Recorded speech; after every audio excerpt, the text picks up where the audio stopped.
হে তরুণিয়া নওজোয়ান যুবকেরা,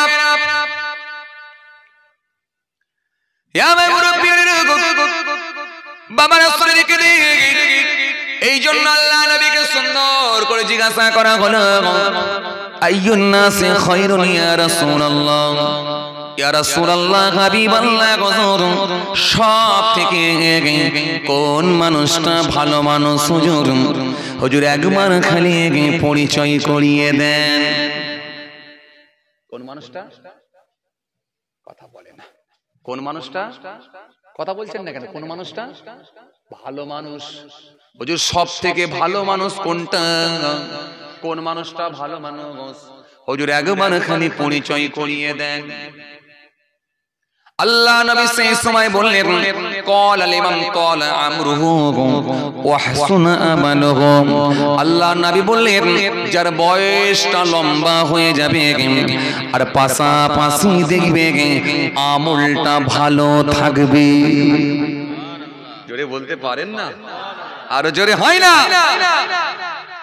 আল্লাহ নবী বললেন, বয়সটা যার লম্বা হয়ে যাবে পাশাপাশি আমলটা ভালো থাকবে, ওই মানুষটা আল্লাহর কাছে সব থেকে ভালো মানুষ।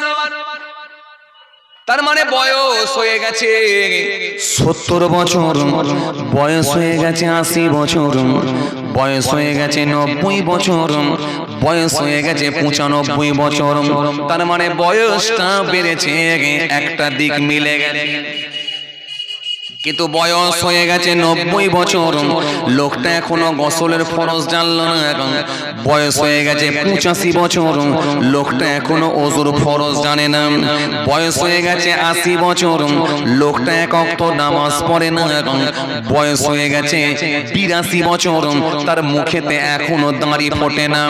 বরং যখন সেলুনে গিয়ে একবার দাড়ি কাটতে যায়, সেলুনওয়ালাকে বলছে ফর্ম দিয়ে দাড়ি কাট।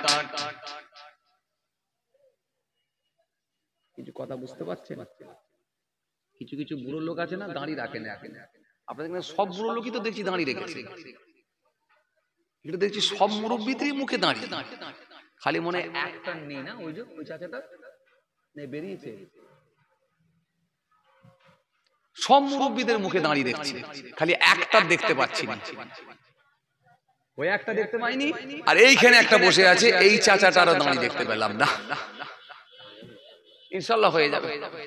জলসায় এসে বসছি যখন, লাইনে তো আছে, ইনশাআল্লাহ হয়ে যাবে। আল্লাহর মর্জি থাকলে ইনশাআল্লাহ হবে। দিলে আরো ভয় ঢুকতে হবে, ইনশাআল্লাহ হবে, হবে, ইনশাআল্লাহ হবে। খুব খেয়াল করেন বাবাজি। তাহলে আপনাদেরকে আমি কি বলছিলাম? নবী সুন্দর করে বললেন, বয়সটা যার বেশি সাথে আমলটাও ভালো। শুধু বয়স বেড়ে গেল কিন্তু আমল না, ওই মানুষটা আল্লাহর কাছে কখনো প্রিয় হতে পারে না। নামাজ নাই, রোজা নাই, দিন নাই, শরীয়ত নাই, ইসলাম নাই, ধর্ম নাই, নামাজ নাই, দাড়ি নাই, তাসবিহ নাই, ওযু নাই, গোসল ফরজ জানা নাই, তার মধ্যে কিছুই নাই, ওই মানুষটা কিন্তু আল্লাহর কাছে প্রিয় হতে পারবে না। বরং নবী বললেন, বয়সটা বেশি আর পাশাপাশি আমলটাও ভালো। জোরে হবে না? বয়স হয়ে গেল 90 বছর, কিন্তু তার ভেতরে মুখে দাঁড়িয়ে আছে, তার মধ্যে নামাজ আছে, তার মধ্যে দ্বীন আছে, তার মধ্যে শরীয়ত আছে, তার মধ্যে সুন্নাত আছে, তার মধ্যে সুন্নতে মুআক্কাদা আছে, তার ভেতরে সুন্নতে গায়র মুআক্কাদা আছে, তার ভেতরে ওয়াজিব আছে, তার ভেতরে ফরজ আছে, তার ভেতরে সুন্নত আছে, তার ভেতরে মুস্তাহাব আছে। ভালো কাজগুলো একটা একটা করে যতটা পেরেছে করে চলেছে। নবী বললেন, এই মানুষটাই আল্লাহর কাছে সবথেকে ভালো, কারণ লম্বা বয়সও পেয়েছে আর আমলও ভালো ছিল।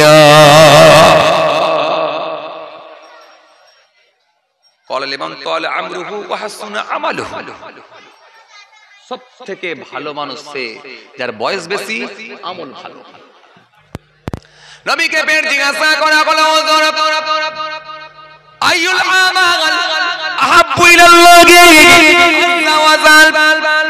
ইয়া রাসূলুল্লাহ হাবিবাল্লাহ আমলের ভেতরে সবথেকে ভালো আমল কোনটা হুজুর একটুখানি আমাকে অন্তত বুঝিয়ে দেন আমাদেরকে জানিয়ে দেন শুনছেন মুরব্বিরা শুনছেন সবথেকে ভালো আমল কোনটা হুজুর কেন দাড়ি রাখা এটাও তো ভালো আমল ভালো কাজ সুন্নত মানা এটাও তো ভালো কাজ ফরজ মানা এটাও তো ভালো কাজ কিন্তু ফরজের ভেতরে অনেক আছে নামাজ আছে রোজা আছে আওকাত থাকলে হজ আছে যাকাত আছে অনেক ফরজ খুঁজলে পাওয়া যাবে অনেক ওয়াজিব খুঁজলে পাওয়া যাবে অনেক মুস্তাহাব খুঁজলে পাওয়া যাবে অনেক সুন্নতে মুআক্কাদা পাওয়া যাবে অনেক সুন্নতে গায়ের মুআক্কাদা পাওয়া যাবে কিন্তু হুজুর বেয়াদবি নেবেন না আমলের ভেতরে সবথেকে ভালো আমল কোনটা সেটা অন্তত একটুখানি পরিচয় করিয়ে দেন সেটা অন্তত একটুখানি বলে দেন আল্লাহ নবী সেই সময়তে বললেন এ আমার সাহাবীরা শুনে কিনা ও আমার সাহাবীরা জেনে কিনা সবথেকে ভালো আমল সেটাই হলো সবথেকে ভালো আমল আমি রাসূলুল্লাহ সুন্দর করে বলি সবথেকে ভালো আমল হলো সেই আমলটা সেটা ক্বালা আসসালাতু আলা ওয়াক্তিহা নামাজের সময় নামাজ পড়ে দেওয়া এটাই হলো সবথেকে ভালো আমল জোরে হবে না আরো জোরে হয় না আল্লাহ নবীকে জিজ্ঞাসা করা হলো হুজুর সুম্মা আইয়ুগু তারপরে কি হুজুর নবী বলল ক্বালা বিরুল ওয়ালিদাইনি মা বাপের সেবা করা মা বাপের খেদমত করা এটাও হলো ভালো আমল জোরে বলবেন না এ আমার কথা নয় নবী থেকে ধার করে আপনাদেরকে দিচ্ছি আমি কোথা পাবো মা বাপের সেবা করে একটু আগে বলছিলাম না শ্বশুর শাশুড়ি নিয়ে বোঝাচ্ছিলাম না মা বাপ নিয়ে বোঝাচ্ছিলাম না দেখেন সে আবার বাম্মার সেবা করা এটা ভালো আমল আল্লাহ নবীকে জিজ্ঞাসা করা হলো হুজুর তারপরেরটা কি বলেন আল্লাহ নবী বললেন আল্লাহ নবীকে জিজ্ঞাসা করা হলো হুজুর সুম্মা আইয়ু তারপরে কি বলেন আল্লাহ নবী ক্বালা আল জিহাদু ফি সাবিলিল্লাহ আল্লাহর জন্য নিজের জীবনকে উৎসর্গ করে দেওয়া আল্লাহর জন্য নিজের জীবনকে বিসর্জন দেওয়া এটা হলো ভালো আমল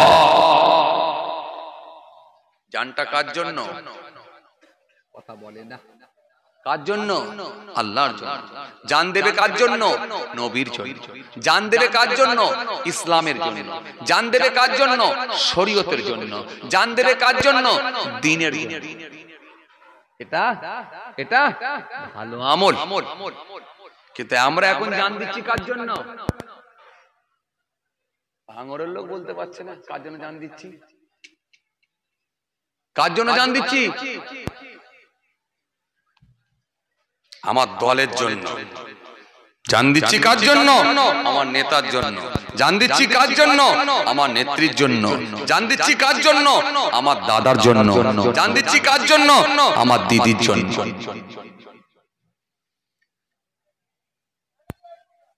দিয়ে একটা ভালো রাজনীতির ঝান্ডা সুন্দর করে একেবারে কি বলে উপরে ছড়িয়ে দিয়ে ভালো করে বিছিয়ে দিয়ে কিছু ফুল টুল মেরে দিয়ে ব্যাস অমর রহে মরে শহীদ হয়ে গেল লোকে বলছে শহীদ হয়ে গেল জানে না কবরে ঢোকার অপেক্ষা ফাটা বাঁশ দিয়ে এমন পেটাবে শহীদ ফেরেশতা এমন পেটাবে মারের হাফ টাইমও দেবে না শহীদ শহীদ কাকে বলে জানিস হ্যাঁ শহীদের দরজা কত জানো যে ব্যক্তিটা নিজের জীবনকে আল্লাহর জন্য উৎসর্গ করে দিয়েছে এই মানুষটার কোনো টেনশন নেই এই মানুষটা জান্নাতি হয়ে যায় সুবহানাল্লাহ হ্যাঁ জি আল্লাহর জন্য জীবন দিয়েছে তার গোসলের প্রয়োজন হয় না এই মানুষটাকে আমার আল্লাহ কবুল করে নেয়, এই মানুষটার ওই ক্ষত চেহারাটাকে নিয়ে আমার আল্লাহর ডাকে সাড়া দেয়, ইসলামের জন্য, দ্বীনের জন্য, কলেমার জন্য নিজের জীবনকে আল্লাহর রাস্তায় দিয়ে দিয়েছে, এই মানুষটাকে আমার আল্লাহ সব বেড়া পার করিয়ে আল্লাহর জান্নাতে দিয়ে দেয়। হাদিসে এসেছে, এত সহজ নয়, কথা বুঝতে পারছেন? আর আমরা কি বলি? শহীদ হয়ে গেছে। ইন্নাল ইসলাম ইয়াহদি মাকানা ক্বাবলা ওয়া ইন্নাল হিজরাতা তাহদি মাকানা ক্বাবলা ওয়া ইন্নাল হজ্জ ইয়াহদি মাকানা ক্বাবলা।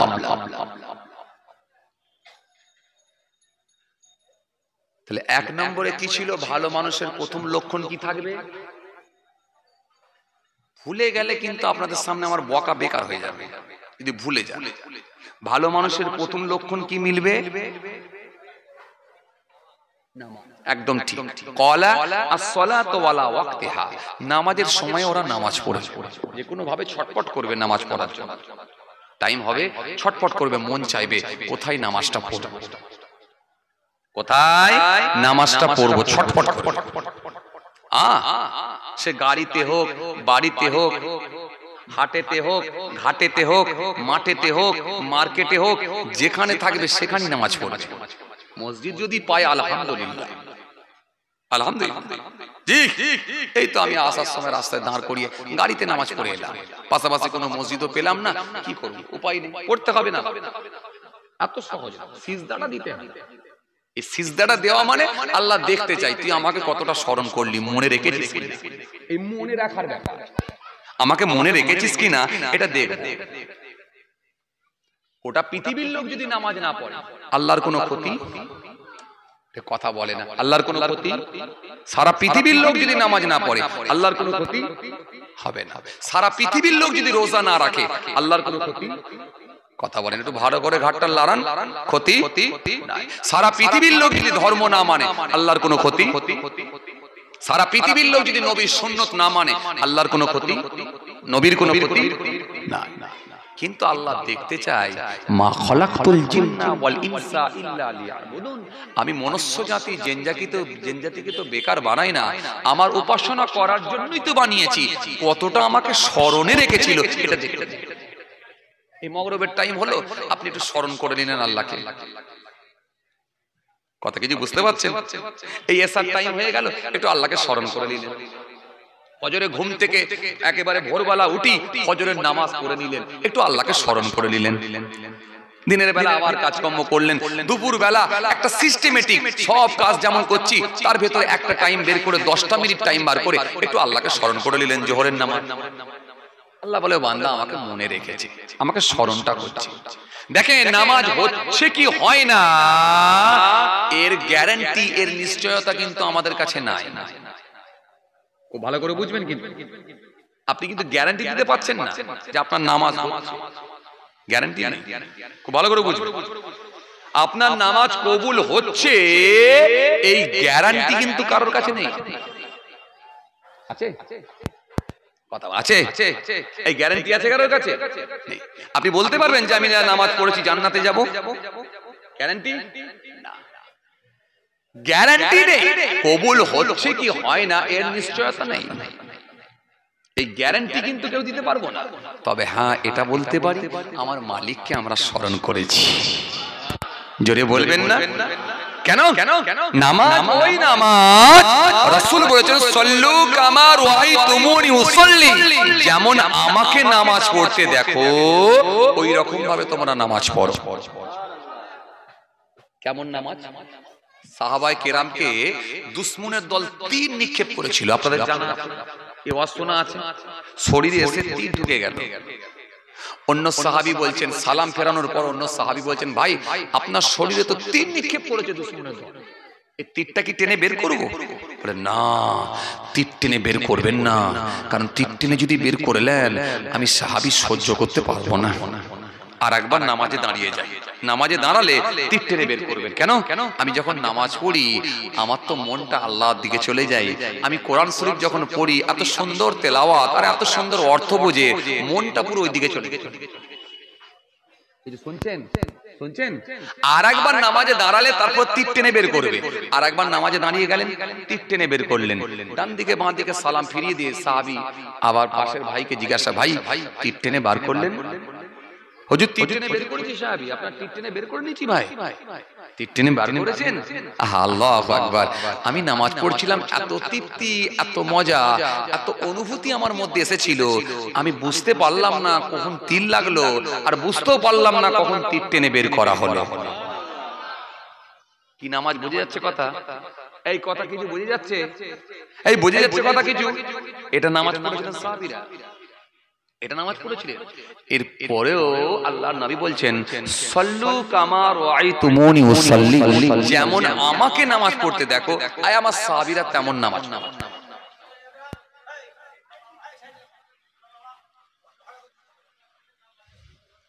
কি বুঝতেন বাপ? এই তোমরা এরকম করো না বাপ, মানুষকে বুঝতে দাও, এরকম করো না। খেয়াল করেন, খেয়াল করেন, বুঝতে পারছেন? এরপর রাসূলুল্লাহ কি বললেন? যেমন আমাকে নামাজ পড়তে দেখো তেমন নামাজ পড়ো। তাহলে তীর লাগছে সাহাবী বুঝতে পারে না, তীর টেনে বের করা হচ্ছে সাহাবী বুঝতে পারে না, এরপরও নবী বলছেন যেমন আমাকে নামাজ পড়তে দেখো তেমন নামাজ পড়ো। আর আপনি গ্যারান্টি দিতে পারবেন মাগরিবের নামাজ পড়লে আপনার মন আল্লাহর দিকে থাকে না কারবারের দিকে থাকে? মন এদিক ওদিক দৌড়াই কি দৌড়াই? কথা বলে না তো? মন এদিক ওদিক দৌড়ায় না? দৌড়ায় না? দৌড়ায় না? জোহরের নামাজ পড়তে গেছেন ঠিকই, মসজিদে দাঁড়িয়েছেন, মনে এদিক ওদিক দৌড়ায় না? দৌড়ায় না? দৌড়ায়। এশার নামাজ পড়তে গেছেন ঠিকই, কিন্তু মনে এদিক ওদিক দৌড়াচ্ছে কি দৌড়ায় না? কখনো ব্যবসার দিকে মন যাচ্ছে, কখনো ছেলেটা হায়দ্রাবাদে আছে, কি খাচ্ছে কি জানি ওই দিকে মন যাচ্ছে, কথা বলে না। কখনো মাগরিবের সময় নামাজ পড়ছি ঠিকই, ছোট ছেলেটাকে চায়ের দোকানে বসিয়ে রেখেছি, এখন ফ্লাক্স থেকে চা নিয়ে সবাইকে কাস্টমারকে খরিদ্দারকে দিতে পারবে নাকি না নিজের পায়ে ফেলে দেবে, মন ওই দিকে চলে যাচ্ছে। তাড়াতাড়ি করে কোন রকমে মাগরিবের নামাজ 3 2 5 করে দিয়ে ছুট ছুট ছুট ছুট চায়ের দোকান। কথা বলছেন না কেন? এরপরে আপনি আবার গর্ব করে বলছেন আমি নামাজ পড়ি জান্নাতে যাবনি, মানে খুব ভালো করে বুঝবেন, আমি এটা কিছু বুঝাতে চাইছি। তাহলে তীর লাগছে বুঝতে পারে না, এরপরও বলছে সাহাবী যেমন আমাকে নামাজ পড়তে দেখো সাহাবীরা সেরকম নামাজ পড়ো। নবী কেমন নামাজ পড়েছেন? আম্মা আয়েশা সিদ্দিকা বলছেন আল্লাহ রাসূল সাল্লাল্লাহু আলাইহি ওয়াসাল্লাম এমন নামাজ পড়তেন, এত নামাজ পড়তেন, হুজুরের পা মোবারক গুলো ফুলে গিয়ে ফেটে গিয়ে রক্ত বার হতো। আল্লাহু আকবার। 2 রাকাত নামাজ পড়তেন, কিতাবের মধ্যে পাওয়া যায় কম বেশি এমনও দিন গেছে রাসূলুল্লাহ 6 পারা কোরআন শরীফ তেলাওয়াত করেছেন। 6 পারা। 1 পারা মানে কতক্ষণ লাগে জানেন? খুব ভালো মুকাম্মেল হাফেজ যদি হয় 1 পারা কোরআন শরীফ পড়তে গেলে অন্তত কিছু কম বেশি প্রায় 40 মিনিট থেকে 1 ঘন্টা লাগে। খুব ভালো হাফেজ সাহেব বলে 40 মিনিট লাগবে। কেন? পড়া মজহুল মারুফের ব্যাপার আছে, শুদ্ধ অশুদ্ধর ব্যাপার আছে, গ্রামাটিক্যালের ব্যাপার আছে, জাবার জের পেশের ব্যাপার আছে, মাখরেজের ব্যাপার আছে, শুদ্ধ করে পড়ার ব্যাপার আছে। এই শুদ্ধ করে পড়ে যদি কোরআন শরীফ তেলাওয়াত করতে হয় 1 পারা পড়তে সময় লাগবে কম বেশি প্রায় 45 মিনিট থেকে 1 ঘন্টা টাইম লাগে।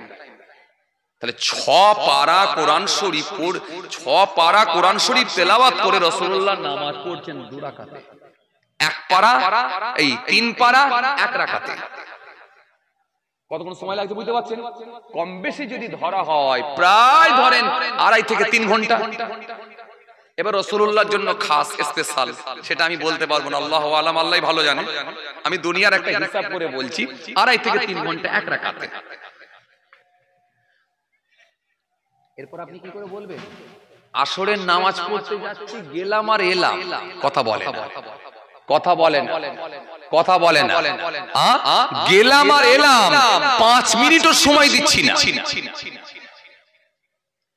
এই কিয়াম, এই রুকু, এই সিজদা, ব্যাস এই কিয়াম, এই রুকু, এই সিজদা হয়ে গেল, ডান দিক বাঁ দিকে সালাম ফিরিয়ে দিয়ে বেরিয়ে গেল। তা আপনি কি করে গর্ব করে বলছেন আমি যা নামাজ পড়ছি জান্নাতে যাব? আপনাকে কি বললাম, জান্নাতে যাব নামাজ পড়ে এই গ্যারান্টি কিছু নেই। আল্লাহর দয়া না হলে কোনো ব্যক্তি জান্নাতে যেতে পারবে না। একমাত্র তিনি দয়া করে যদি মাফ করেন, ক্ষমা করেন, তবেই উপায় আছে। তবে হ্যাঁ, সেটা কি?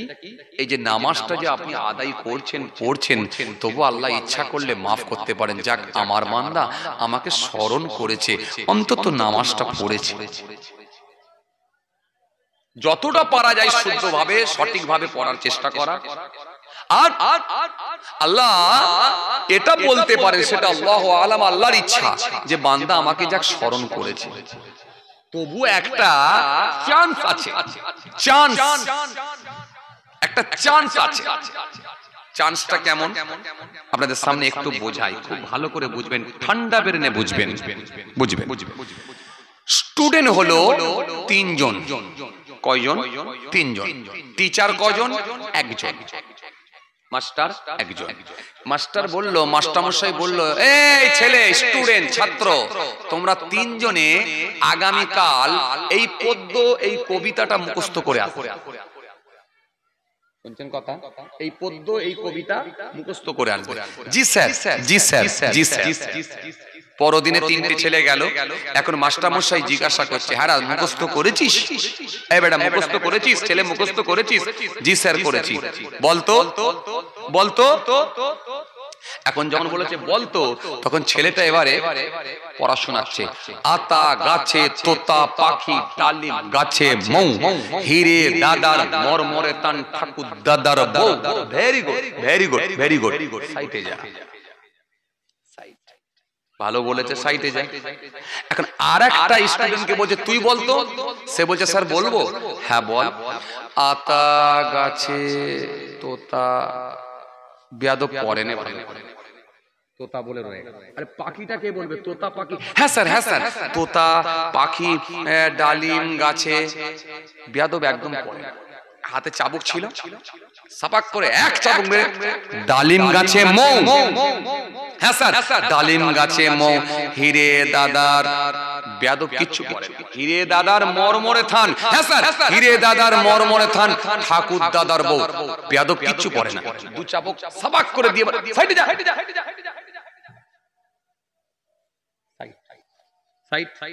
তাহলে আগেরটাও সাইড, পরেরটাও মার খেয়ে সাইড। আর একটা ছেলেকে বলছে, এই তুই বলতে। এখন সে ছেলেটা বলছে, স্যার আমার হয়নি স্যার, স্যার আমি পারিনি স্যার। এখন আপনারা বলেন তো, এই তিনটে ছেলের ভেতরে সব থেকে বেশি মার কে খাবে? সবাই মিলে বলেন না রে বাবা। বলবো তো, তবে তো আমি ভাববো যে হ্যাঁ কিছু নিতে পারছেন, বুঝতে পারছেন আপনারা। কে মার খাবে বেশি? যে একদম বলতে পারেনি, তাই তো? তাহলে মাঝেরটা মার খেয়ে ছেড়ে দিয়েছে কেন? অল্প হয়েছে, আবার আটকেওছে, মার খেয়ে ছেড়েছে। আর প্রথমেরটা তো মার খাওয়ার কোনো গল্পই নাই, বেরিয়ে গেছে। আর শেষেরটা বলছে আমার হয়নি, ও বেশি মার খাবে। কথা বুঝতে পারছেন? বুঝতে পারছেন? এখন বড় পীর আব্দুল কাদের জিলানী রহমাতুল্লাহ আলাইহি এমন নামাজ পড়েছেন, বেরিয়ে গেছে। ইবাদত এমন ছিল, বেরিয়ে গেছে। খাজা গরিবে নওয়াজ এমন ইবাদত ছিল, বেরিয়ে গেছে। ওয়াইসকুরুনি হুজুর এমন ইবাদত, এমন নামাজ ছিল, বেরিয়ে গেছে। মুজাদ্দিদ আল ফেসানি হুজুর এমন নামাজ ছিল, এমন জিকির ছিল, এমন তাসবিহ ছিল, বেরিয়ে গেছে। ফুরফুরা শরীফ পীর আবু বকর সিদ্দিক রাহমাতুল্লাহ আলাইহি দাদা হুজুর কেবলার এমন ইবাদত ছিল, বেরিয়ে গেছে।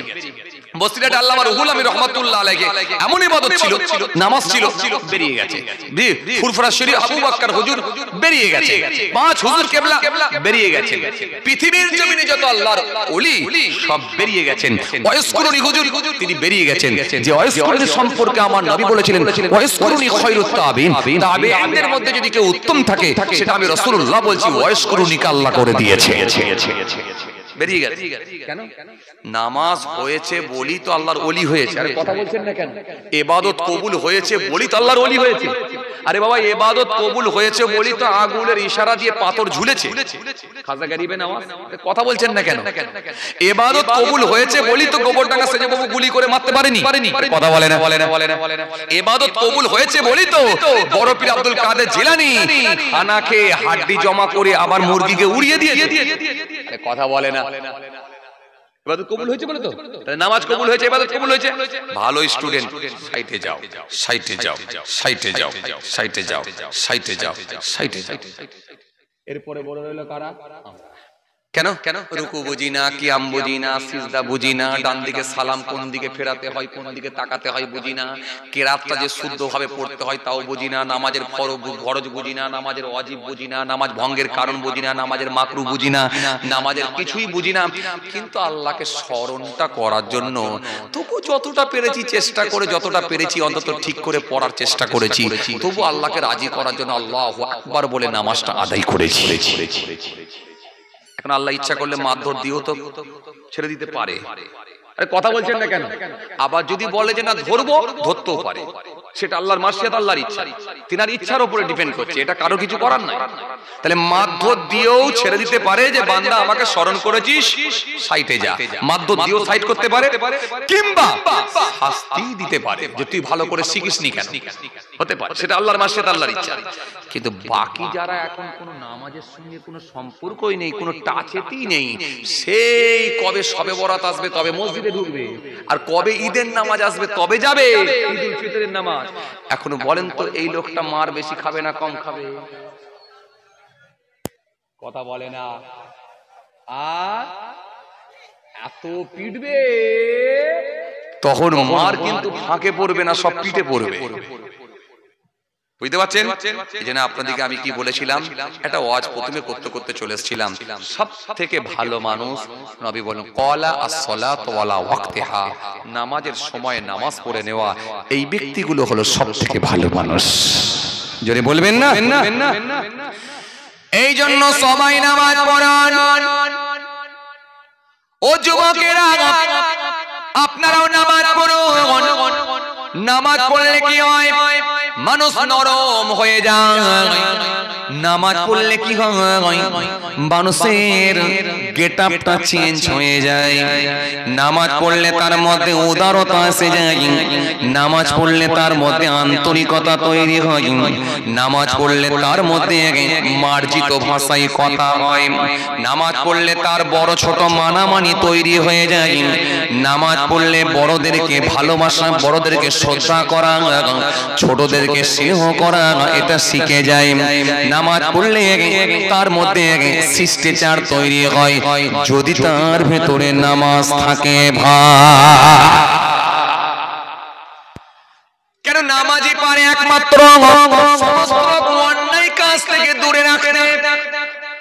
কোরআন শরীফের মধ্যে আল্লাহ সুন্দর করে বললেন ইন্নাস সালাতা তানহা আনিল ফাহশাই ওয়াল মুনকার, নিশ্চয়ই নামাজ সমস্ত রকমের অশ্লীলতা, নিশ্চয়ই নামাজ সমস্ত রকমের খারাপ কাজ থেকে মানুষকে দূরে রাখবে।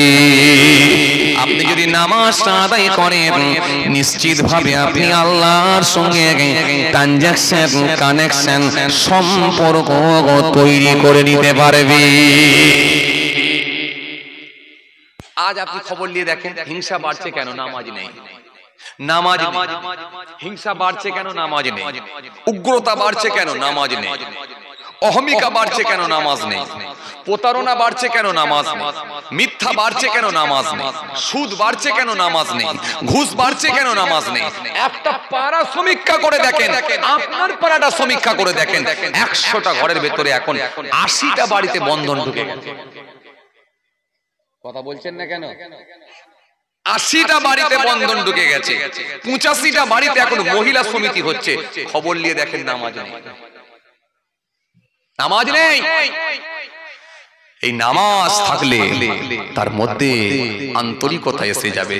নামাজ থাকলে সে বিনয়ী হবে। নামাজ থাকলে মার্জিত ভাষায় কথা বলবে। নামাজ থাকলে তার মন পরিষ্কার হবে। নামাজ থাকলে তার মধ্যে উদারতা তৈরি হবে। নামাজ থাকলে তার ভঙ্গিমা, তার লেবাস, পোশাক, তার ফেস পুরো চেঞ্জ হয়ে যাবে যদি তার ভেতরে নামাজ থাকে। এই কথা ঠিক কিনা ভুল? জি, আপনি মহল্লার ইমাম সাহেবকে বলেন তো, ইমাম সাহেব এই রাত 12টা বাজছে, কেউ নাই, এই পাশে একটা পুকুর আছে, প্রচুর মাছ আছে আমি জানি, ইমাম সাহেব একটু জাল ফেলে তুলে নেন তো। আপনি মাছ তুলবেন আর পরদিন কাশীপুর বাজারে গিয়ে বিক্রি করে দেওয়ার দায়িত্ব আমার। যা টাকা হবে দুজনে 50-50। আমি আপনাকে গ্যারান্টি দিলাম কোন ইমাম সাহেব পারবে না। কেন?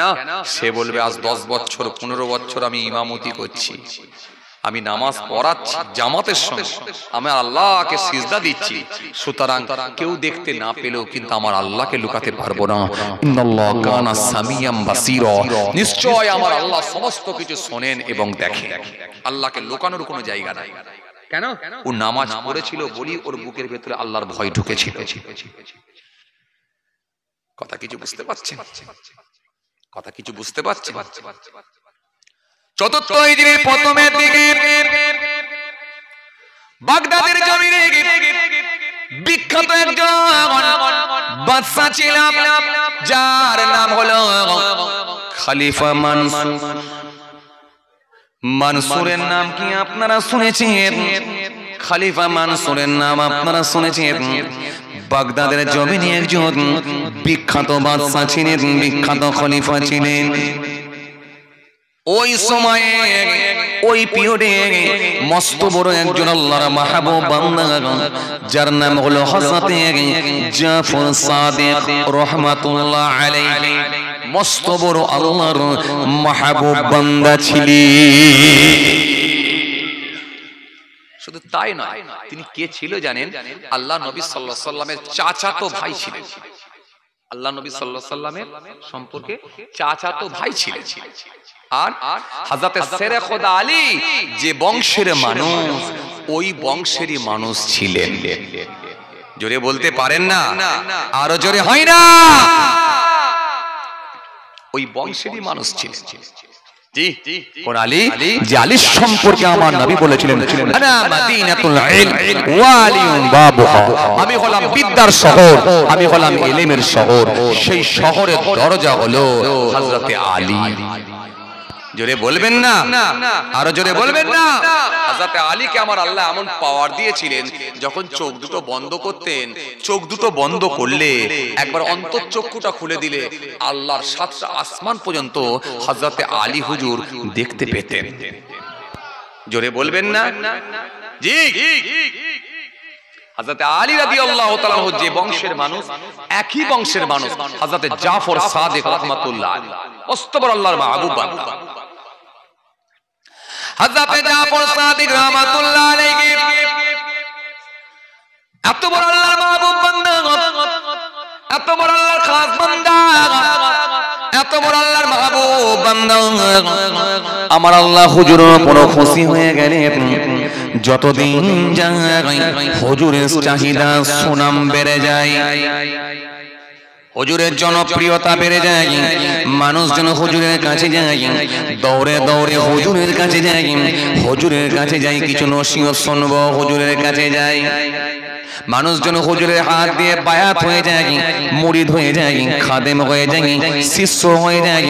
হুজুরের কাছে মানুষ দিন দিন ভিড় বেড়ে গেল, হুজুরের চাহিদা আস্তে আস্তে বেড়ে গেল। যত দিন যাচ্ছে হুজুরের চাহিদা তত বাড়ছে। খলিফা মানসুর এটা সহ্য করতে পারল না। খলিফা মানসুরের রাগ হয়ে গেল, খলিফা মানসুরের গুসসা হয়ে গেল, রাগ হয়ে গেল, রেগে গেল।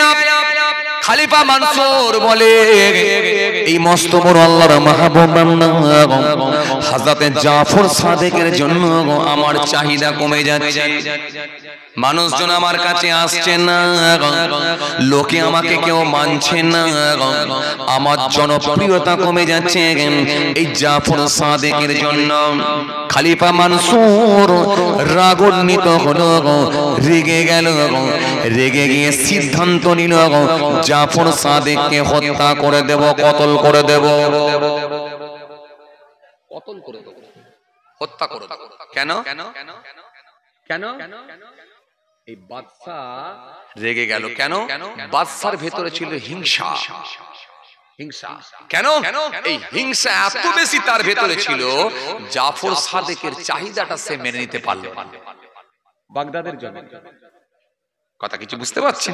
জি জি। খলিফা মানসুর বাদশা হুজুরের চাহিদাটা মেনে নিতে পারলো না। হুজুর যত দিন যাচ্ছে পপুলার হয়ে উঠেছে, মানুষজনের কাছে একেবারে জনপ্রিয় হয়ে উঠেছে, মানুষজন তার কাছে ছুটে ছুটে যাচ্ছে, হুজুরের জনপ্রিয়তা দিন দিন বেড়ে যাচ্ছে, লোক সংখ্যা বেড়ে যাচ্ছে, হুজুরের ভক্ত মুরিদ শিষ্য বেড়ে যাচ্ছে। এটা খলিফা মানসুর সহ্য করতে পারলো না, কারণ তার ভেতরে ছিল হিংসা। হিংসাই মানুষকে শেষ করে দেয়। কথা ঠিক কিনা ভুল বলেন? আরে কথা বলছেন না কেন? হিংসা মানুষকে শেষ করে দেয় না? শেষ করে দেয়। হিংসা মানুষকে শেষ করে দেয়। এই যে সোশ্যাল মিডিয়ায় আপনারা দেখছেন না, এক বক্তা আর এক বক্তায় কাদা ছোড়াছুড়ি চলছে, এক হুজুরে আর এক হুজুরে কাদা ছোড়াছুড়ি চলছে, এক বক্তায় আর এক বক্তায় কাদা ছোড়াছুড়ি চলছে, এক পীরজাদায় আর এক পীরজাদায় কাদা ছোড়াছুড়ি চলছে। এই যে চলছে না, কথা বল চলছে না, এর পিছনে একটাই কারণ, অত্যাধিক লোভ আর হিংসা। লোভ, হিংসা, অহংকার, এইগুলো যদি মানুষকে একবার ঢুকে যায়, এখান থেকে বেরোনো কিন্তু খুব কঠিন, আর হবে না, শেষ। পূর্বে আপনি ফিরে যান, রাজা বাদশাদের সব আপনার কি বলে তাদের জীবনীগুলো পড়ে দেখুন, হিস্ট্রি পড়ে দেখুন, সব ধ্বংস হয়ে গেছে, শেষ হয়ে গেছে। হিংসা, লোভ, অহমিকা, ওকে মেরে দিতে পারলে পুরোটা আমার হয়ে যাবে। কথা বলে, কথা বলে, এই ভিতরে ঢুকে গেল মানে ব্যাস শেষ। কথা কিছু বুঝতে পারছেন? এখন খলিফা মানসুর হুজুরকে হত্যা করার সিদ্ধান্ত নিল, হত্যা করে ফেলল, কতল করে ফেলল। কেন? বাদশার ভেতরে ছিল হিংসা। হিংসা, এর কোরআন শরীফের মধ্যে আল্লাহ রাব্বুল আলামিন বলেছেন, অমিন শাররি হাসিদিন ইযা হাসাদ।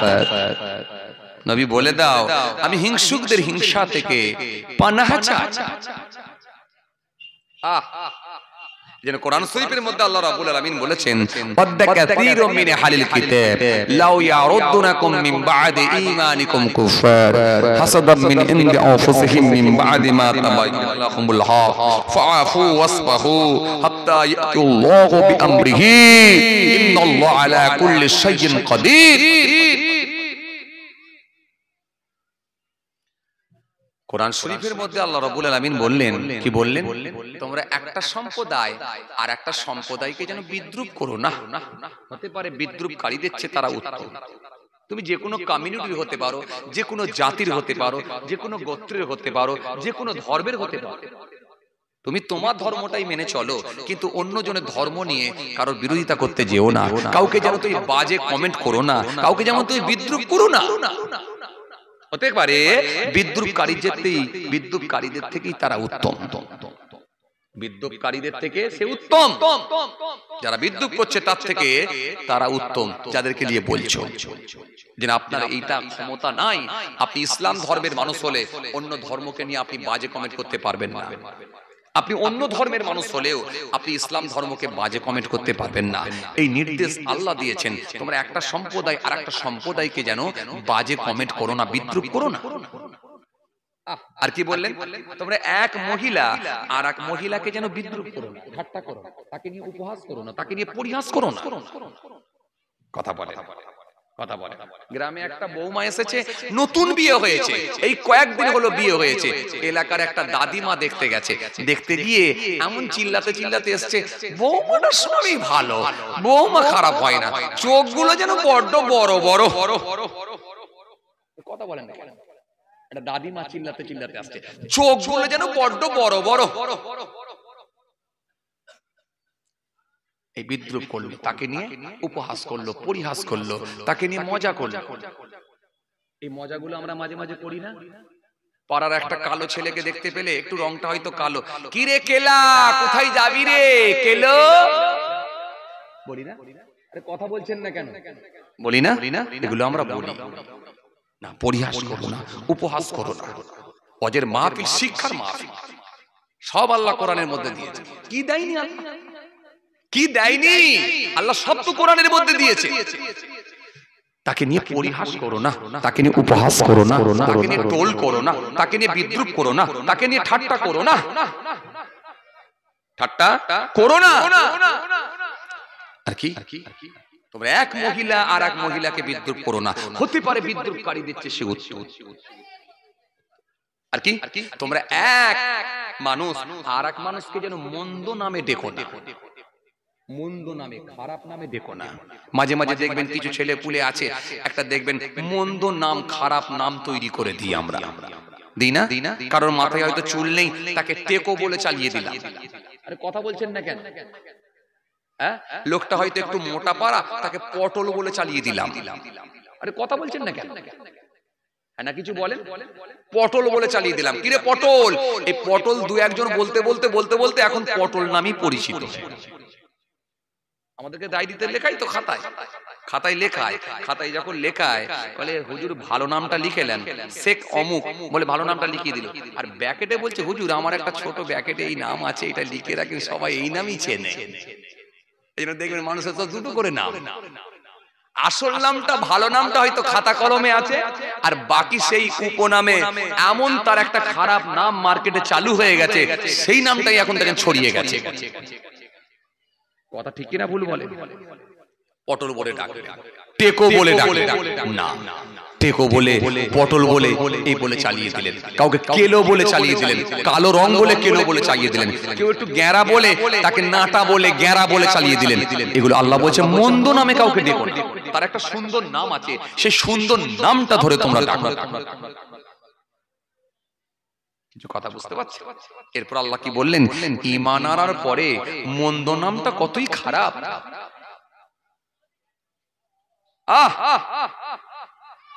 ঈমান আনার পরে মন্দ নামটা কত খারাপ নাম। সূরা হুজরাতের মধ্যে আল্লাহ রাব্বুল আলামিন আয়াত দিয়ে পৃথিবীর মানুষকে সতর্ক করে দিলেন, ঈমান আনার পরে কাউকে যেন মন্দ নামে ডেকো না, মন্দ নামে ডেকো না। কেন? নিশ্চয় আমার আল্লাহ সমস্ত কিছু শোনেন, সমস্ত কিছু দেখেন। জোরে বলবেন না জি। আর আল্লাহ কোরআনের মধ্যে এই আয়াত দিয়ে কি বললেন?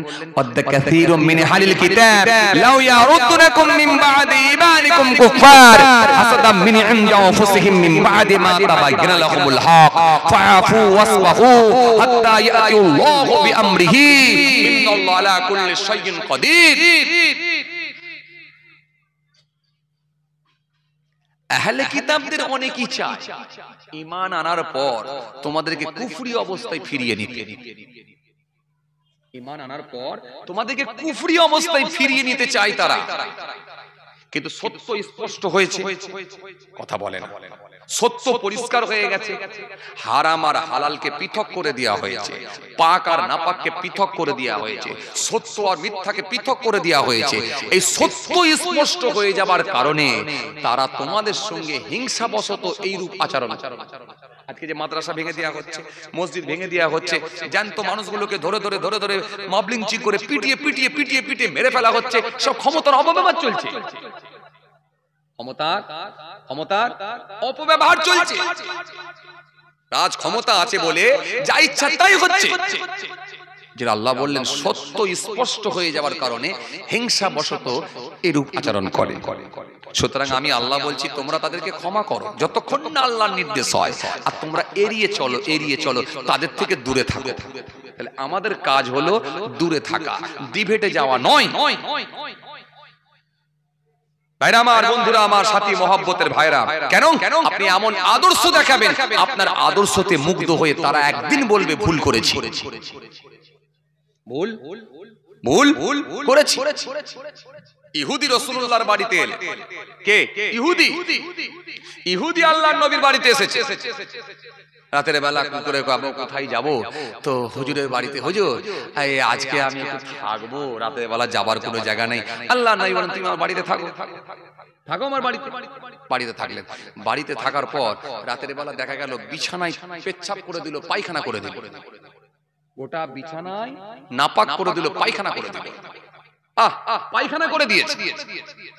দিয়ে রাতের বেলা একেবারে যখন আস্তে আস্তে ভোর হচ্ছে, ভোরের আগেই হাওয়া চলে গেল। চলে গেল। ইহুদি চলে গেছে, নবী মুহাম্মদ রাসূলুল্লাহ সাল্লাল্লাহু আলাইহি সাল্লাম ফজরের নামাজের পরে দেখছেন বিছানায় পায়খানা করে দিয়েছে। কি করে? আল্লাহ নবী ওই বিছানাকে নিয়ে গিয়ে নিজে হাতে করে ধৌত করছেন, ধুয়ে ফেলছেন। চলে বলতে পারেন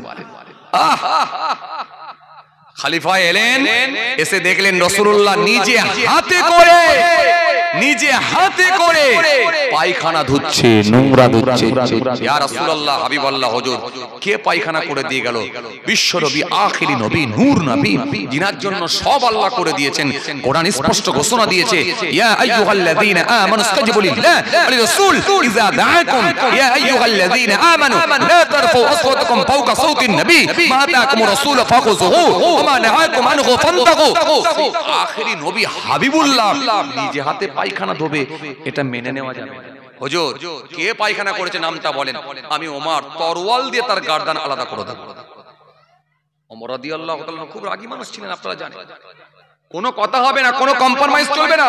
তরওয়াল দিয়ে গর্দান আলাদা করে দেব, দুখণ্ড করে দেব, গর্দান আলাদা করে দেব, ধর আলাদা করে দেব, তাকে দেখো আমি ওমর টুকরো করে দেব। আল্লাহ নবী সেই সময় বললেন, না ওমর, না, তরোয়াল দিয়ে আমি ইসলাম প্রচার করার জন্য আসি না। আমি রাসূলুল্লাহকে আমার আল্লাহ পাঠিয়েছি আদর্শ দেখানোর জন্য এসেছে। আমি রাসূলুল্লাহ আদর্শ দেখিয়েছি। আমি রাসূলুল্লাহর কাছে আদর্শ আছে, ভালোবাসা আছে, আর আমার আদর্শ দেখিয়ে আমার আল্লাহ দ্বীনের প্রচার প্রসার করতে বলেছেন। আমার আল্লাহ রাজি হলে সেই দেখবে একদিন ঈমান কবুল করে নেবে। সকালবেলা সেই মানুষটা দূর থেকে দেখলেন যে নবী মুহাম্মদ রাসূলুল্লাহ সাল্লাল্লাহু আলাইহি সাল্লাম নিজে হাতে পায়খানা ধুয়েছে। লোকটি যখন জানতে পারলাম, ওই মানুষটা দেরি না করে আল্লাহ নবী রাসূলুল্লাহর হাতে হাত দিয়ে কালেমা পড়ে ঈমান কবুল করে নিলা। এই জন্য রাসূলুল্লাহ এইভাবে দ্বীন প্রচার করেছেন, এইভাবে ইসলামের প্রচার করেছেন। রাসূলুল্লাহ এইভাবে দ্বীনকে মানুষের কাছে পৌঁছে দিয়েছেন। তরোয়াল দিয়ে নয়, লাঠি দিয়ে নয়, বন্দুক দিয়ে নয়, নবী রাসূল মুহাম্মদ রাসূলুল্লাহ মানুষের কাছে ইসলাম পৌঁছে দিয়েছেন।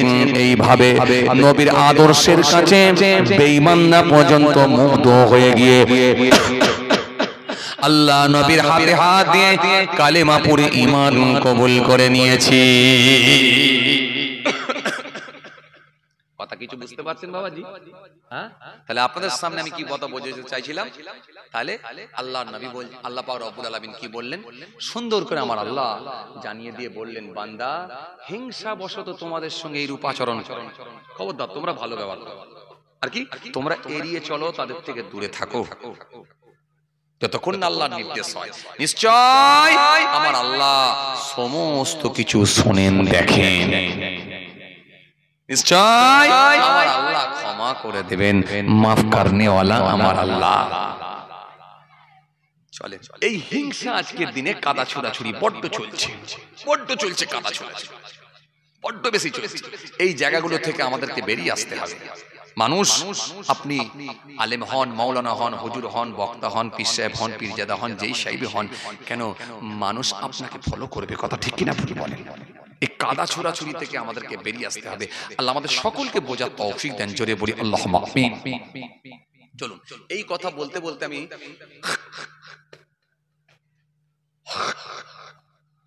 একটা স্লিপ দেওয়া দরকার সব কমিটিকে। কেন বলুন তো? এই পোকা মাঝে মাঝে উড়ে এসে মুখে ঢুকে যায়। আসেন, খেয়াল করেন বাপ, খেয়াল করেন। আমি যেখান থেকে ছাড়লাম খুব ভালো করে লক্ষ্য করেন যে খলিফা মানসুরের কথা বলছিলাম। মনে আছে আপনাদের? মনে আছে আপনাদের? মনে আছে? খলিফা মানসুরের কথা বলছিলাম। বলতে বলতে আমি এতদূর চলে এসেছিলাম, আমি আবার ওই দিকে ফিরে যাচ্ছি। খেয়াল করেন, তো মানসুর, খলিফা মানসুরের রাগ বেড়ে গেল, গুসা বেড়ে গেল। রাগ, কথা বলেন, রাগ বেড়ে গেল, গুসা বেড়ে গেল। খলিফা মানসুরে যখন রাগ বেড়ে গেল, গুসা বেড়ে গেল, খলিফা মানসুর আর সহ্য করতে পারল না, উজিরকে ডেকে বলল, উজির, এ উজির, এ উজির, দেরি করো না, দেরি করো না, যাও জাফর সাদেককে ধরে নিয়ে এসো।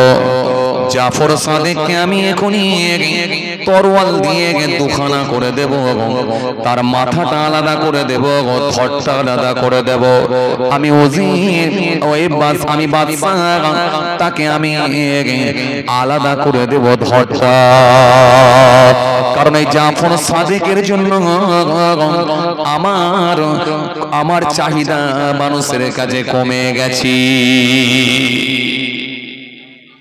জাফর সাদেকের জন্য আমার চাহিদা কমে গেছে, তার জনপ্রিয়তা বেড়ে যাচ্ছে, সে পপুলার হয়ে যাচ্ছে, মানুষজনের কাছে সে এখন ফেমাস হয়ে গেছে, লোকে তার কাছে গিয়ে ভিড় করছে, আমার কাছে আসছে না। রাগ হয়ে গেল কার? বাদশা। উজিরকে যখন এই কথাটা বলল, উজির যাও তিনাকে ধরে নিয়ে এসো। উজির সেই সময় বলেছিল, হে বাদশা শুনে রেখে নেন, জাফর সাদিক একজন ধার্মিক মানুষ, জাফর সাদিক একজন আল্লাহওয়ালা ব্যক্তি, ইমানদার মানুষ। জাফর সাদিককে আপনি মারবেন না, জাফর সাদিককে আপনি খুন করবেন না। কেন? জাফর সাদিক তো কোনো অন্যায় করে না, জাফর সাদিক আল্লাহর হয়ে গেছে বলে মানুষ তার কাছে গিয়ে ভিড় জমিয়েছে, এতে তো জাফর সাদেকের কোনো অপরাধ নাই, অন্যায় নাই। আপনি জাফর সাদেককে কেন মারবেন? সে কি অন্যায় করেছে? সে তো একজন ভালো মানুষ, নিরীহ মানুষ, একজন আল্লাহওয়ালা মানুষ, একজন ধার্মিক মানুষ, একজন খোদাবিরু মানুষ। আপনি তাকে মারবেন কেন? তাকে হত্যা করবেন কেন? এই কথা যখন বলা হয়েছে, উজির সেই সময় বললাম, বাদশা আপনি মারবেন না। বাদশা সেই সময় বলল, উজির শোনো, ধমক দিয়ে বলল, উজির শোনো, হে উজির শোনো, শোনো, আমি মারবো কি মারবো না সেটা আমি বুঝবো। তোমাকে আমি ডাকতে বলেছি, তুমি ডেকে নিয়ে এসো। তোমাকে আমি ডাকতে বলেছি, ডেকে নিয়ে এসো। মারবো কি না মারবো সেটা আমি বুঝবো, তুমি ডেকে নিয়ে এসো। উজিরকে যখন এরকম ধমক দেওয়া হয়েছে, উজির আর দেরি না করে সোজা চলে গেল হযরতে জাফর সাদিকের কাছে চলে গেলেন। হযরতে জাফর সাদিককে গিয়ে সালাম দিলেন, সালাম দিয়ে বললেন, ও আল্লাহর মাহবুব বান্দা, ও জাফর সাদিক, হুজুর দেরি করবেন না, বাদশা আপনাকে ডেকেছে, হুজুর চলুন। হুজুর আল্লাহর মাহবুব বান্দা, আল্লাহর খাস বান্দা, তাদের কোনো ভয় না, তাদের কোনো ডর না, তাদের কোনো চিন্তাও নাই। কেননা আমার আল্লাহ কোরআনের মধ্যে বলেছে, লা তাহিনু ওয়া লা তাহজানু ওয়া আনতুমুল আলাউনা ইন কুনতুম মুমিনিন। খবরদার তোমরা ঘাবড়াবে না, খবরদার তোমরা চিন্তিত হয়ো না, খবরদার তোমরা ভেঙে পড়ো না, তোমরাই বিজয়ী হবে। শর্ত হলো একটা, ইন কুনতুম মুমিনিন, যদি তোমরা মুমিন হয়ে যাও। জোরে হবে না, আরো জোরে হয় না। কেন? মুমিনকে আমি আল্লাহ নিশ্চয়ই সাহায্য করব, এটা আমার ওয়াদা আছে, নিশ্চয় আমি তাকে হেল্প করব। এই জন্য আল্লাহ কোরআনের মধ্যে বলেছেন, ইন্নামাল মুমিনুনা ইখওয়াতুন, ইন্নামাল মুমিনুনা ইখওয়াতুন ফাসলিহু বাইনা আখওয়াইকুম ওয়াত্তাকুল্লাহ লাআল্লাকুম তুরহামুন। আল্লাহ কোরআনের মধ্যে বললেন, ওই মানুষগুলো ঈমানদার, পৃথিবীর জমিনে যারা ভাই ভাই হয়ে থাকবে, আর পৃথিবীর জমিনে যখন সমস্যা হবে সমাধান করে নেবে, আমি আল্লাহ বলছি এই মানুষগুলো হলো মুমিন। ওয়াত্তাকুল্লাহ, তারা আমি আল্লাহকে ভয় করবে। আল্লাহ আল্লাকুম তুরহামুন, তাদের উপর আমার অনুগ্রহ দয়াও থাকবে। এই মানুষগুলো ঈমানদার কে? পৃথিবীর জমিনে যারা পৃথিবীর জমিনে যারা পৃথিবীর জমিনে মিলেমিশে থাকবে, ভাই ভাই হয়ে থাকবে, আর সমস্যা হলে সেটা সমাধান করে নেবে, মিলে যাবে, মিলিয়ে নেবে। আর কি আর কি ওই মানুষগুলোর ভেতরে আমি আল্লাহর ভয় থাকবে। এদের ভেতরে কোনো নেতার ভয় নয়, এদের ভেতরে কোনো নেত্রীর ভয় নয়, এদের ভেতরে কোনো দারোগার ভয় নয়, এদের ভেতরে কোনো প্রশাসনের ভয় নয়। মুমিনের ভয় থাকবে একমাত্র আল্লাহর ভয়। আল্লাহর ভয় কেমন থাকবে? যখন কোনো অন্যায় কাজ হয়ে যাবে ভুলবশত, মুমিন থরথর করে কাঁপবে আর আল্লাহর কাছে ফিরে এসে মাপ চাইবে। এই জন্য আমার আল্লাহ কোরআনের মধ্যে বলেছেন, আমার নবী হাদিসের মধ্যে বলেছেন, সুন্দর করে আমার নবী জানিয়ে দিয়েছেন, সুন্দর করে আমার রাসূলুল্লাহ হাদিস পাকের মধ্যে বলে দিলেন। কি বললেন? আল্লাহ নবী সুন্দর করে বললেন, ক্বালা ইযা সাররাতকা হাসানাতুকা ওয়া সাআতকা সাইয়্যাতুকা ফাআনতা মুমিনুন। রাসূলুল্লাহ বলছি, সেই মানুষটাই হবে ঈমানদার, সেই মানুষটাই হলো মুমিন যখন সে কোনো অন্যায় কাজের সঙ্গে সম্পর্ক তৈরি করে ফেলবে, সঙ্গে সঙ্গে সেই মানুষটা আবার আল্লাহর কাছে ফিরে আসবে, তওবা করবে, মাফ চাইবে। আর যখন তার দ্বারাই কোনো ভালো কাজ হবে, ওই ভালো কাজটা করার সাথে সাথে সেই মানুষটা আনন্দিত হবে, তৃপ্তি পাবে, মজা পাবে। এই দুটো জিনিস যদি মেলাতে পারো, আমি রাসূলুল্লাহ বলছি, ফাআনতা মুমিনুন, অতঃপর সেই হবে একজন মুমিন, ঈমানদার। খলিফা মানসুরকে সেই সময় বলা হলো, ও খলিফা মানসুর, জাফর সাদিক একজন ভালো মানুষ, জাফর সাদিক একজন ঈমানদার, জাফর সাদিক একজন পরেশগার, তাকে আপনি মারবেন না, মারবেন না, মারবেন না। বাদশা তখন ধমক দিয়ে বলছে, মারবো কি না মারবো সেটা আমি বুঝবো, কিন্তু তোমাকে আমি ডাকতে বলেছি, তুমি ডেকে আমার কাছে হাজির করো। যখনই বাদশা এরকম রাগান্বিত হয়ে বলেছেন, হযরতে জাফর সাদিক রাহমাতুল্লাহ আলাইহি নিজের বাড়ির মধ্যে আছেন, হুজরার মধ্যে আছেন, চলে গেল কে? খলিফা মানসুরের নির্দেশ মতো উজির চলে গেল, হুজুরের কাছে চলে গেল। হুজুরকে গিয়ে সালাম দিয়ে বলল, হুজুর, বাদশা আপনাকে ডেকেছে। হুজুর, আপনি চলুন, বাদশার কাছে চলো। মনে আছে আপনাদের? মনে আছে না মনে নেই? মনে আছে? সেই দেখেন, মনে করেন ছেড়ে এসেছেন, কে বলেছিলাম? খলিফা মানসুর। মনে আছে আপনাদের? মনে আছে? কাকে হত্যা করবে? জাফর সাদিককে। কেন?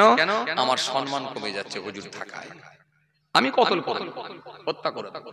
মনে আছে আপনাদের? এই জায়গা থেকে ছেড়েছিলাম, আবার ফিরে গেলাম, কতল করে দেবো, হত্যা করে দেবো। এখন উজির গিয়ে সালাম দিয়ে বললেন, কি বললেন? হুজুর, আপনি চলুন, বাদশা আপনাকে ডেকেছে, বাদশা আপনাকে ডেকেছে, আপনি বাদশার কাছে চলুন। আল্লাহর মাহবুব বান্দা, আল্লাহর খাস বান্দা হযরতে জাফর সাদিক রাহমাতুল্লাহ আলাইহি, তিনি গায়ে জুব্বা খানা পরে, মাথায় পাগড়ি খানা লাগিয়ে টুকটুক টুকটুক করে বাদশার দরবারের দিকে অগ্রসর হলেন। হেঁটে হেঁটে হেঁটে হেঁটে চলে যাচ্ছেন কোথায়? বাদশার দরবারের দিকে। বাদশার দরবারের দিকে হেঁটে হেঁটে চলে যাচ্ছে। বাদশার দরবারের দিকে যখন হুজুর আগিয়ে আগিয়ে গেলেন, এদিকে বাদশা সবাইকে ডাকলাম, শিষ্যদের ডাকলো, প্রজাদের ডাকলাম, জল্লাদকে ডাকলাম, জল্লাদকে ডেকে বলে দিল, জল্লাদ, যখনই দেখবে জাফর সাদিক গেটের মধ্য দিয়ে ভেতরে প্রবেশ করবে, অমনি আমি আমার মাথার টুপিটা খুলে ফেলবো, আমার মাথার তাজটা, আমি মুকুটটা খুলে ফেলবো, টুপিটা খুলে ফেলবো। যখনই আমি খুলে ফেলবো, অমনি জল্লাদ তুমি আগিয়ে গিয়ে গর্দানে এক তলোয়ার মারবে, মুন্ডুটা আলাদা করে দেবে, ধড়টা আলাদা করে দেবে, বাকিটা আমি খলিফা মানসুর সামলে নেব। দরবারে সবাই জানে যে এক্ষুনি বাদশা হুজুরকে মুন্ডু উড়িয়ে দেবে, এক্ষুনি হুজুরকে কতল করে দেবে, সবাই জানে। বাদশার অর্ডার, বাদশার অর্ডার মানে আর কিছু করার নাই। একেবারে সমস্ত শিষ্যরা রেডি হয়ে গেছে, গোল করে দাঁড়িয়ে আছে। বাদশার যত সব শিষ্যরা সবাই গোল করে দাঁড়িয়ে আছে, জল্লাদ ও কাত্তার নিয়ে রেডি হয়ে আছে। হুজুর আসবে, জাফর সাদেক আর বাদশা খালি তার মুকুটটা, তার টুপিটা, তার পাগড়িটা খালি একবার মাথা থেকে খুলবে, খোলার সাথে সাথে গর্দান উড়িয়ে দেওয়া হবে, এখনই মেরে দেওয়া হবে, ফিনিশ করে দেওয়া হবে, কোনো কথা চলবে না।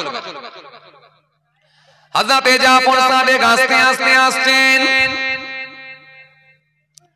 আল্লাহ মাহবুব বান্দা, আল্লাহ খাস বান্দা, যারা আল্লাহর হয়ে যায় আল্লাহ স্বয়ং তাদের হয়ে যায়। মাল্লাহুল মাওলা ফালাহুল কুল, বান্দা যখন আল্লাহর হয়ে যায় কুল মাখলুকাত তার গোলাম হয়ে যায়। যে বান্দা আল্লাহর হয়ে যায় আমার আল্লাহর ওয়াদা আছে আমার সাহায্য তার কাছে যায়। জোরে হয় না, আরো জোরে হয় না। খাজা গরিবে নওয়াজ একবার আগুলে ইশারা দিয়েছেন, পাথর ঝুলে গেছে, আনা সাগরের ধারে গিয়ে লুটা ধরেছে, পানি উঠে এসেছে। এইরকম পৃথিবীর জমিনে যত আল্লাহর মাহবুব বান্দাদের জীবনী পড়ে দেখবেন তাদের উপরে আমার আল্লাহর সাহায্য, আমার আল্লাহর সাহায্য তাদের উপরে ছিল। ঈমানদার মুমিন সবসময় আল্লাহর উপরে নির্ভরশীল। কথা বুঝতে পারছেন? এরা যারা ঈমানদার হয়ে যাবে তাদের কোনো ভয় নাই, ডর নাই, চিন্তা নাই, কোনো টেনশন নাই। পৃথিবীর জমিনে যদি মেরেও দেয় কিচ্ছু হবে, কিচ্ছু হবে। কবি তুলসীরাম দাস বললেন, তুলসী जब जग में आए तुम रही जगह से ऐसी करनी कर चलो सो जग रखे। বাংলা কবি বললেন, যখন জন্ম তুমি নিয়েছিলে ভবে তুমি মাত্র কেঁদেছিলে হেসেছিলে সবে, জীবন হবে করিতে গঠন মরণে হাসিবে তুমি কাঁদিবে ভুবন। জোরে বলতে পারেন না? আরো খুশি মনে হয় না? আরো জোরে হয় না? কথা কিছু বুঝতে পারছেন বাবাজি? ব্যাস, কোনো টেনশন নেই, মেরে দিলেও কিছু হবে না, শহীদ হয়ে যাবে। দিনের জন্য ইসলামের জন্য জীবন দিয়েছে এরকম বড় বড় আল্লাহর মাহবুব বান্দারা। কথা ঠিক কিনা বলি? বড় বড় আউলিয়া কিরাম সব জীবন দিয়েছে আল্লাহর জন্য, দিনের জন্য, ইসলামের জন্য জীবন দিয়েছে, নিজেদের জীবনগুলোকে আল্লাহর রাস্তায় উৎসর্গ করে দিয়েছে, বিসর্জন দিয়েছে। কথা ঠিক কিনা বলি? জি। আর আমরা এখন জীবন দিচ্ছি কার জন্য? নেতাদের জন্য। আল কতল আল মাকতুল হুমা ফিন্নার। যে মারলো, যাকে মারলো, দুজনের ঠিকানা জাহান্নাম। কিছু কথা বুঝতে পারছেন? আল কতল আল মাকতুল হুমা ফিন্নার। যে মারলো, যাকে মারলো, দুজনের ঠিকানা জাহান্নাম। সাহাবায়ে কেরামেরা বলছে, হুজুর একজন তো মারলো আর একজন তো মরে গেল, তো দুজনের ঠিকানা কেন জাহান্নাম হবে হুজুর? একজন হোক, যে মেরে দিয়েছে সে হোক, যে মরে গেল সেও জাহান্নামে যাবে কেন? আল্লাহর নবী বললেন, দেখো এই একটা দল করতো আর ও একটা দল করতো, এরও আশা আকাঙ্ক্ষা ছিল সুযোগ পেলে বেটাকে আমি মারবো। কথা কিছু বুঝতে পারেননি? এরও আশা আকাঙ্ক্ষা ছিল সুযোগে পেলে বেটাকে আমি মারবো, আর ওরও আশা আকাঙ্ক্ষা ছিল সুযোগ পেলে আমি মারবো। তো দুজনে তো আর একসঙ্গে মরতে পারে না, ওরা ছিল চারজন, এরা একই ছিল একজন, মেরে দিয়েছে। কিন্তু নিয়ত খারাপ ছিল, সুযোগে পেলে আমিও মারবো, কারণ ইও একটা আলাদা দল করে। এটা আল্লাহর জন্য নয়, এটা দুনিয়ার জন্য করেছে। এই দুনিয়ার জন্য, ইনকামের জন্য, পয়সার জন্য, দলকে টিকিয়ে রাখার জন্য করেছে। এই জন্য আমি রাসূল বলছি, দুজনের ঠিকানা জাহান্নাম। পুরো ক্লিয়ার কাট কথা বলা। কথা কিছু বুঝতে পারেননি? বুঝতে পারছেন? আর আমরা কি বলি, মরে অমর হয়ে গেছে, মরে শহীদ হয়ে গেছে। একটু যে ঝান্ডা, যে দলের লোক, সেই ঝান্ডাগুলো একটু বেঁধে দিলাম, দিয়ে একটু মিছিল করে ঘুরিয়ে দিলাম, দিয়ে মনে হচ্ছে যেন একেবারে জান্নাতে পাঠিয়ে দিলাম নাকি? না বাবাজি না। আসেন ইসলামের জন্য, দিনের জন্য ফিরে আসেন, ফিরে আসেন, দিনের জন্য হোক, ইসলামের জন্য হোক, শরীয়তের জন্য হোক, বেঁচে যাবে। আর যদি মিছিলে যেতে হয় শেষ কাতারে দাঁড়াবেন। কি বললাম? মিছিলে যদি যেতে হয় শেষ কাতারে দাঁড়াবেন, নেতাকে সবসময় আগে দেবেন। কথা মনে বোঝে না? এটা বুঝতে পারছেন কিছু কথা?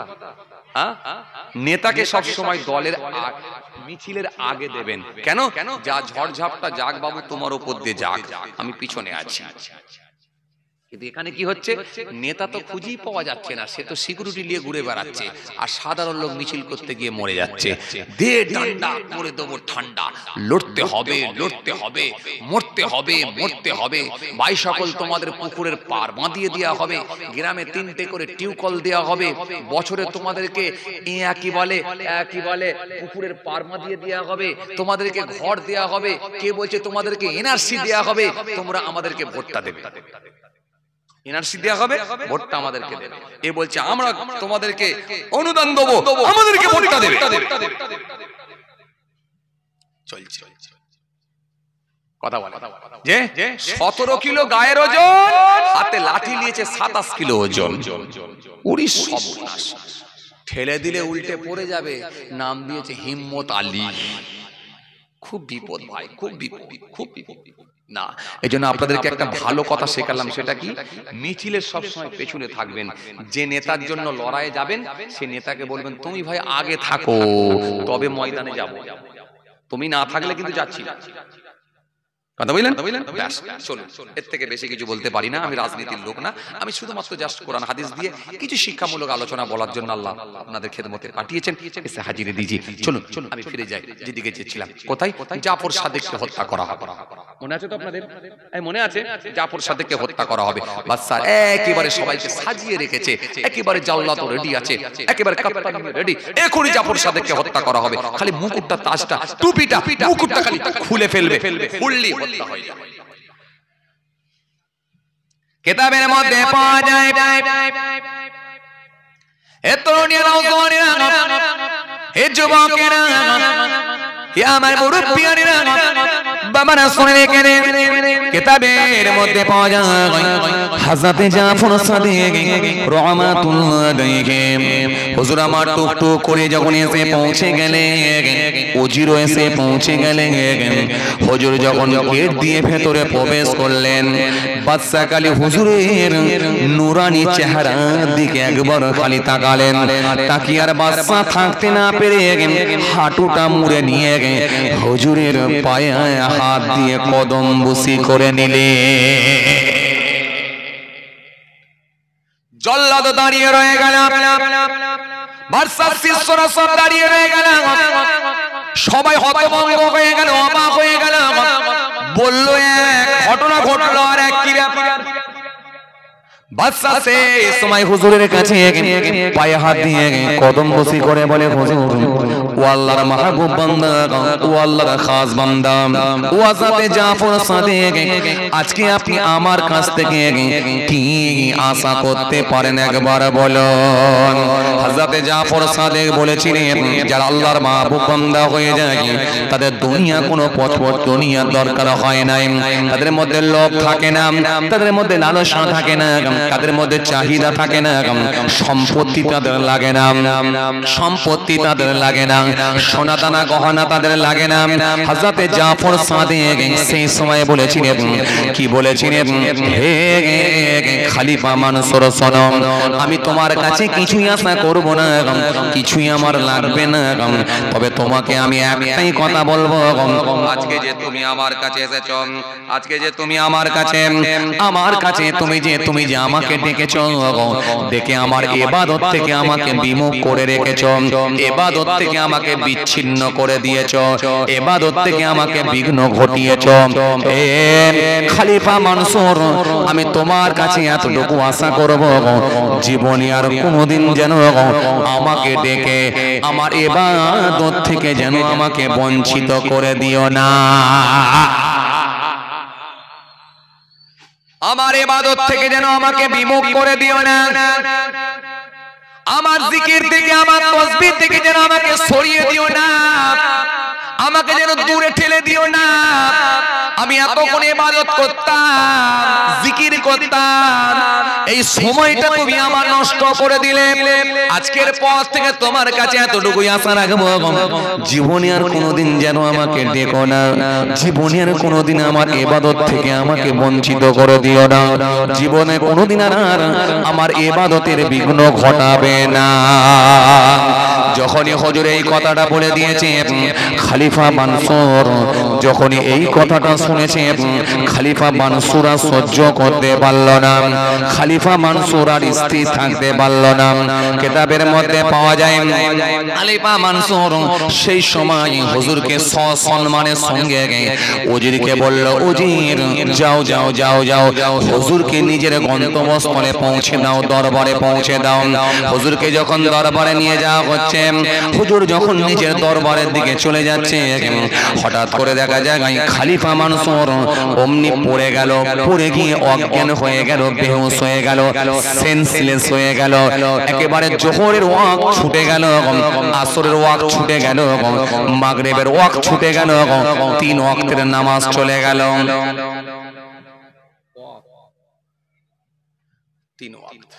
3 ওয়াক্তের নামাজ ছুটে গেল 3 ওয়াক্তের নামাজ শেষ এমন অজ্ঞান হয়েছে জোহরের আগে থেকে নিয়ে মাগরিব পর্যন্ত কোনো হোশ নাই ডক্টর এসে গেছে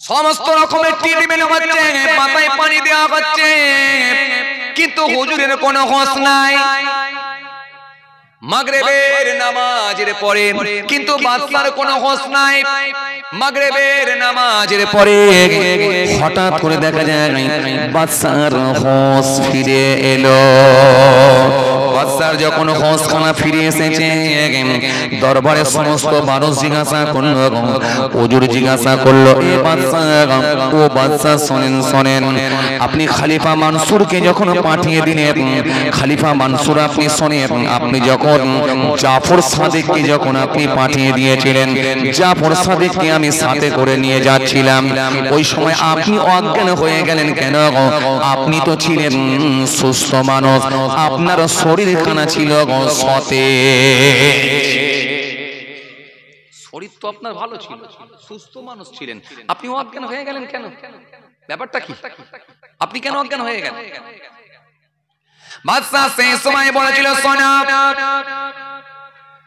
বাদশা সেই সময় বলেছিল সোনা হে আমার দরবারের শিষ্যরা শুনে রেখে দাও হে উজির শুনে রেখে দাও হে জল্লাদ শুনে রেখে দাও আমি অজ্ঞান হয়ে যাবার কারণ একটা আমি আল্লাহর ওলির সঙ্গে লেগেছিলাম বিয়াদবি করেছিলাম বিয়াদবি করে বুঝতে পেরেছি কি ক্ষতি হতে পারে এই জন্য আমি তোমাদেরকে নির্দেশ করি বাবা জীবনে কতদিন যতদিন বেঁচে থাকবে কোনদিন আল্লাহওয়ালা ব্যক্তিদের সঙ্গে যেন আর লেগো না